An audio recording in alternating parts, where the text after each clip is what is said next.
आपको ठीक कर सकता है। बिल्कुल बिल्कुल निपुण जी, बांग्लादेश पर फैसला, व्यापार को लेकर डील हो, डिफेंस डील हो, ये सब को लेकर के तो हम बातचीत कर ही रहे। तो सवाल मैं आपसे जानना चाहूंगी कि आखिरकार आने वाले समय में किस सेक्टर में क्या फायदा भारत को होने वाला है, और दूसरा प्रधानमंत्री मोदी की बॉडी लैंग्वेज क्या इशारा कर रही है? देखिए, बॉडी लैंग्वेज की भी बात हम कर ही रहे थे। देखिए, इस बार जैसे देखेंगे आप मिले, और मिलने वाला जो कॉन्फिडेंस होता है, और कॉन्फिडेंस एकदम बहुत ही, जब आप बहुत लाइट मूड में होते हैं, उस तरह का आपको बॉडी पोस्चर देखने को मिला। और देखिए, मैं देख रहा हूँ कई बार लोग क्रिटिसिज्म भी कर देते हैं कि पीएम मोदी को रिसीव करने के लिए खुद ट्रंप बाहर नहीं गए, जबकि जॉर्डन के जो किंग थे या जापान के पीएम थे। लेकिन आपने उसके बाद एक तस्वीर देखी कि पीएम मोदी जब बैठते हैं तो खुद डोनाल्ड ट्रंप कुर्सी आगे करते हैं, और जब उठते हैं तो कुर्सी पीछे करते हैं। बहुत सारे पोस्चर ऐसे ही हमने देखा मैंगो के जब आपको। और एक और बड़ी खबर आ रही है, खालिस्तानी आतंकियों पर कार्रवाई करेगा अमेरिका। भारत अमेरिका के साझा बयान में इस बात का जिक्र है, संप्रभुता को चुनौती देने वालों पर एक्शन होगा, राजनयिकों को धमकी देने वालों पर कार्रवाई होगी। तो अभी बॉडी लैंग्वेज पर बात चल रही थी कि देखिए किस तरीके की अपील है, और ये मैसेज जा रहा है, दोस्तों की तरह मिल रहे हैं, दोस्तों की तरह बात कर रहे हैं। लग ही नहीं रहा कि दो ताकतवर नेता इतनी संजीदगी के साथ और बड़ी आसानी से अपनी बातों को सामने रख रहे हैं। और ट्रंप ने मोदी के सामने कह दिया है कि बांग्लादेश का मामला मोदी ही संभालेंगे। ट्रंप के इस बयान के बाद अब कूटनीतिक दुनिया में कयास लगाए जा रहे हैं कि बांग्लादेश में हिंदुओं पर बढ़ते हिंसा को लेकर भारत अब कड़ा रुख अपना सकता है। बिल्कुल, भारत कड़ा रुख अपना सकता है। और ऐसे में देखिए, जो भारत के दुश्मन है वो थर-थर कांपते हुए भी नजर आ रहे हैं। 4 तस्वीरें अब हम आपको दिखाएंगे। देखिए, प्रधानमंत्री नरेंद्र मोदी की मुलाकात हुई है, और पीएम मोदी का विशेष सम्मान भी हुआ, भव्य स्वागत प्रधानमंत्री मोदी का हुआ वहां पर जब पहुंचे। इसके बाद मुलाकात भी प्रधानमंत्री मोदी की डोनाल्ड ट्रंप से हुई। अमेरिका में जब प्रधानमंत्री नरेंद्र मोदी गए तो एक बार फिर से मोदी मोदी की गूंज सुनाई दी। 4 तस्वीरें इस वक्त आपकी टीवी स्क्रीन पर है, और कई मुद्दों पर बातचीत, व्यापार की बात करें, डिफेंस डील की बात करें, इस पर भी बातचीत हुई है। लेकिन इसी बीच सबसे पहले आपको बड़ी खबर बता दें, बड़ी खबर इस वक्त सामने आ रही है, और आपको बता दें कि बांग्लादेश को लेकर राष्ट्रपति ट्रंप का बयान सामने आया। बांग्लादेश को पीएम मोदी पर छोड़ता हूं, ये ट्रंप ने बहुत बड़ा बयान दे दिया है कि बांग्लादेश पर क्या फैसला करना है, कैसा फैसला करना है, ये प्रधानमंत्री मोदी ही फैसला करेंगे। मोदी दरअसल पिछले दिनों सत्ता संभालने से पहले महिमा राष्ट्रपति ट्रंप ने यह भी कहा था कि हिंदुओं पर जो हमले हो रहे हैं उसे बर्दाश्त नहीं किया जाएगा, और अब जब प्रधानमंत्री पर से छोड़ा गया है तो बहुत बड़ी मैसेजिंग है। ये सुनिए क्या कहा। Well, there was no role for our deep state. It was. This is something that the Prime Minister has been working on for a long time, and has been worked on for hundreds of years. Frankly, I've been reading about it, but I will leave Bangladesh to the Prime Minister. तो बांग्लादेश को लेकर राष्ट्रपति Trump का बयान, और Trump ने हरी झंडी दे दी। अब जो करना है प्रधानमंत्री नरेंद्र मोदी को करना है, और शांति दूत बनकर प्रधानमंत्री संदेश को आगे लेकर जा रहे थे। लेकिन शांति की बात यूनुस सरकार को समझ में शायद नहीं आ रही थी। लेकिन इस मुलाकात के बाद डर जो है मन में साफ तौर पर दिख रहा है, और बांग्लादेश में यूनुस सरकार की जो धड़कनें हैं वो भारत तक सुनाई दे रही हैं, धक धक की आवाज आ रही है।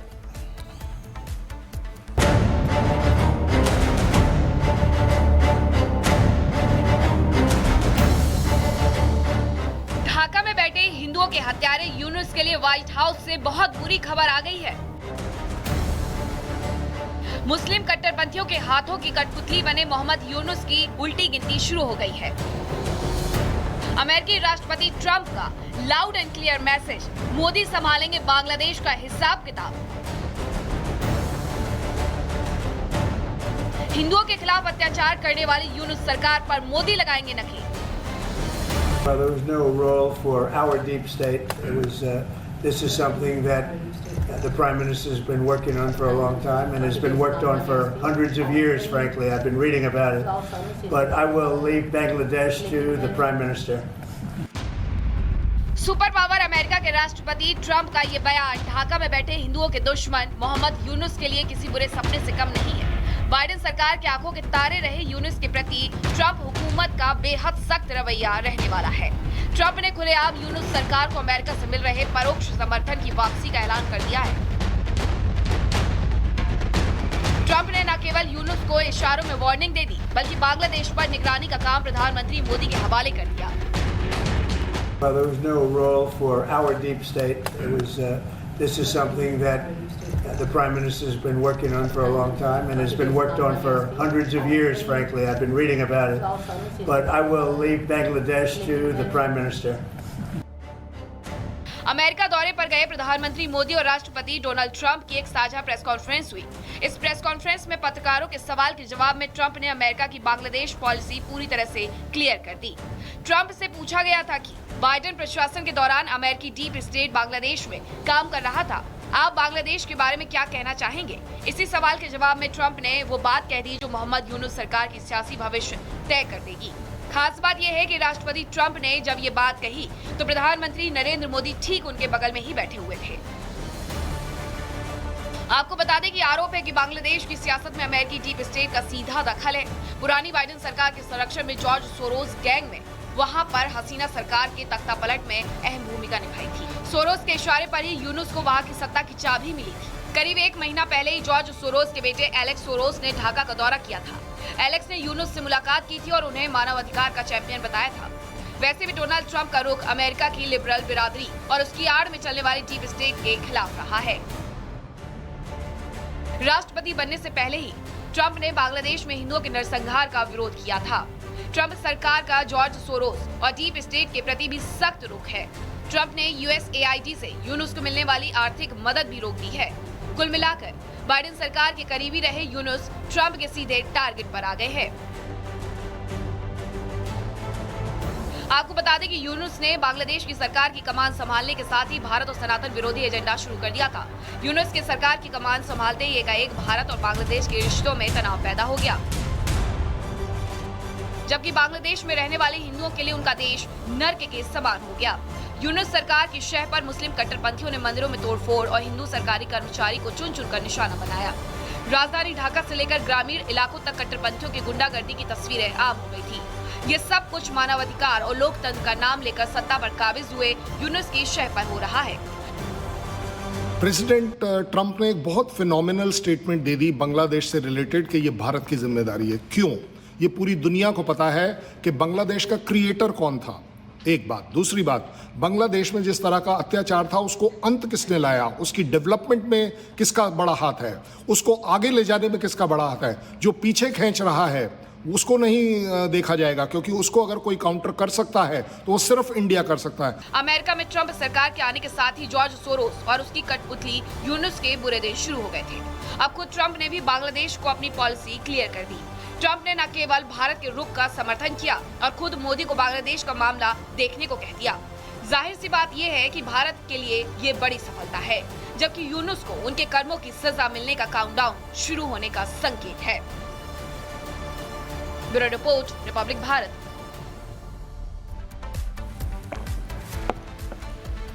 तो ये दोस्ती दुनिया देख रही है और इस दोस्ती को लेकर अब ये कहा जा रहा है कि जब राष्ट्रपति ट्रंप भारत आएंगे, क्योंकि प्रधानमंत्री नरेंद्र मोदी ने राष्ट्रपति ट्रंप को भारत आने का न्योता दिया है और इसके पहले हमने देखा था कि अहमदाबाद में किस तरह से प्रधानमंत्री नरेंद्र मोदी ने राष्ट्रपति ट्रंप का स्वागत किया था और उसके बाद नमस्ते ट्रंप, और जब प्रधानमंत्री नरेंद्र मोदी अमेरिका गए तो हाउडी मोदी की तस्वीरें सामने आई थी।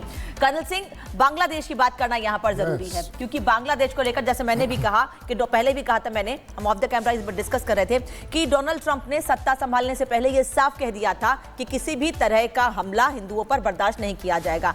अगर सत्ता में आया तो सबसे पहले एक्शन बांग्लादेश पर होगा, लेकिन अब ये समझिए कि खुद एक्शन नहीं लिया गया है, छोड़ दिया है भारत पर। अब भारत को जो करना है करे। आप ये बिल्कुल मत समझिएगा कि बिल्कुल एक्शन नहीं लिया गया है, बहुत बड़ा एक्शन ले लिया है कि जो अफेक्टेड पार्टी है हिंदूज की, और हिंदूज को कौन रिप्रेजेंट करता है? इंडिया रिप्रेजेंट करता है, हिंदुस्तान रिप्रेजेंट करता है। हिंदुस्तान को हेड कौन करता है? प्राइम मिनिस्टर मोदी इस समय हेड करते हैं। सो जायज बात है, एक बहुत बड़ा डिसीजन है। और अगर सीधी लैंग्वेज में बात करी जाए, आपको क्या लगता है कि टेररिज्म से रिलेटेड जब बात चल रही है तो मोदी जी ने क्यों डाली होगी? उनका सीधा बात था क्योंकि उन्हें मालूम था कि बिना यूएस के डीप स्टेट के इन्वॉल्वमेंट के बांग्लादेश में वो उथल पुथल स्टार्ट नहीं होती। अगर बांग्लादेश में हसीना ने वो एयरबेस दे दिया होता तो शायद कुछ नहीं होता। ऐसा मेरा आकलन नहीं है, इंटरनेशनल आकलन है। सो हम दोनों बात एक जैसी कर रहे हैं। उससे और एक बड़ी बात, जिस तरीके से इस समय वहाँ पर प्रॉब्लम आई हुई है, जो एंटी हिंदुइज्म चल रहा है, एंटी माइनॉरिटी चल रहा है, क्यों चल रहा है? जमायत द्वारा चल रहा है। जमायत किसकी है? जमायत ओरिजिन पाकिस्तान से होती है। इस समय आईएसआई का सबसे बड़ा रोल देखा जा रहा है इन बांग्लादेश, और जायज बात है कि उसको कौन काउंटर कर पाएगा। आज एक बड़ा अच्छा बैलेंस्ड स्ट्रेटेजिक डिसीजन है इवन पाकिस्तान के लिए, रुक जाओ यहाँ, नहीं तो भारत आपको ठीक कर सकता है। बिल्कुल बिल्कुल निपुण जी, बांग्लादेश पर फैसला, व्यापार को लेकर डील हो, डिफेंस डील हो, ये सब को लेकर के तो हम बातचीत कर ही रहे। तो सवाल मैं आपसे जानना चाहूंगी कि आखिरकार आने वाले समय में किस सेक्टर में क्या फायदा भारत को होने वाला है, और दूसरा प्रधानमंत्री मोदी की बॉडी लैंग्वेज क्या इशारा कर रही है? देखिए, बॉडी लैंग्वेज की भी बात हम कर ही रहे थे। देखिए, इस बार जैसे देखेंगे आप मिले, और मिलने वाला जो कॉन्फिडेंस होता है, और कॉन्फिडेंस एकदम बहुत ही, जब आप बहुत लाइट मूड में होते हैं, उस तरह का आपको बॉडी पोस्चर देखने को मिला। और देखिए, मैं देख रहा हूँ कई बार लोग क्रिटिसिज्म भी कर देते हैं कि पीएम मोदी को रिसीव करने के लिए खुद ट्रंप बाहर नहीं गए, जबकि जॉर्डन के जो किंग थे या जापान के पीएम थे। लेकिन आपने उसके बाद एक तस्वीर देखी कि पीएम मोदी जब बैठते हैं तो खुद डोनाल्ड ट्रंप कुर्सी आगे करते हैं, और जब उठते हैं तो कुर्सी पीछे करते हैं। बहुत सारे पोस्चर ऐसे ही हमने देखा मैंगो के जब आपको। और एक और बड़ी खबर आ रही है, खालिस्तानी आतंकियों पर कार्रवाई करेगा अमेरिका। भारत अमेरिका के साझा बयान में इस बात का जिक्र है, संप्रभुता को चुनौती देने वालों पर एक्शन होगा, राजनयिकों को धमकी देने वालों पर कार्रवाई होगी। तो अभी बॉडी लैंग्वेज पर बात चल रही थी कि देखिए किस तरीके की अपील है, और ये मैसेज जा रहा है, दोस्तों की तरह मिल रहे हैं, दोस्तों की तरह बात कर रहे हैं। लग ही नहीं रहा कि दो ताकतवर नेता इतनी संजीदगी के साथ और बड़ी आसानी से अपनी बातों को सामने रख रहे हैं।